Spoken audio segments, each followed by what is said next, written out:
or government run by the least qualified people available. It's not internet slang. It's actually almost 400 years old. It's Kakistocracy.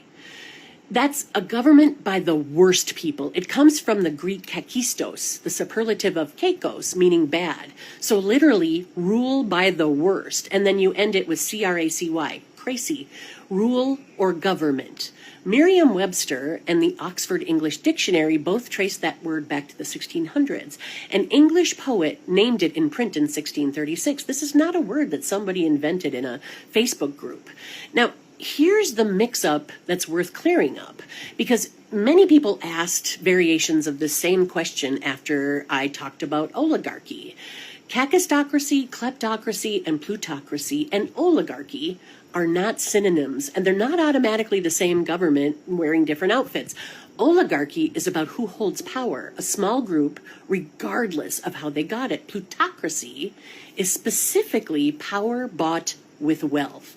Kleptocracy is power used to steal, officials treating the public treasury like a personal account. And kakistocracy is about competence or the total absence of it.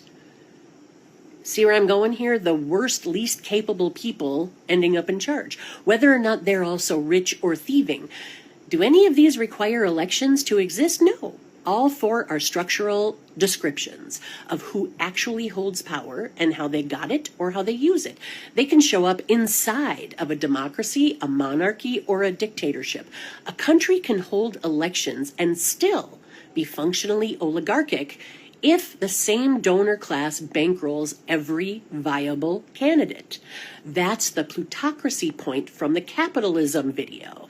And it's also why we vote. So we can't be an oligarchy isn't the airtight defense that people think it is. They also overlap constantly in real governments. A kleptocrat is very often also part of a plutocracy, and a kakistocracy tends to produce kleptocracy because incompetence and self-dealing travel together. They're different lenses on a same or similar power structure, not four different categories a country has to pick one from.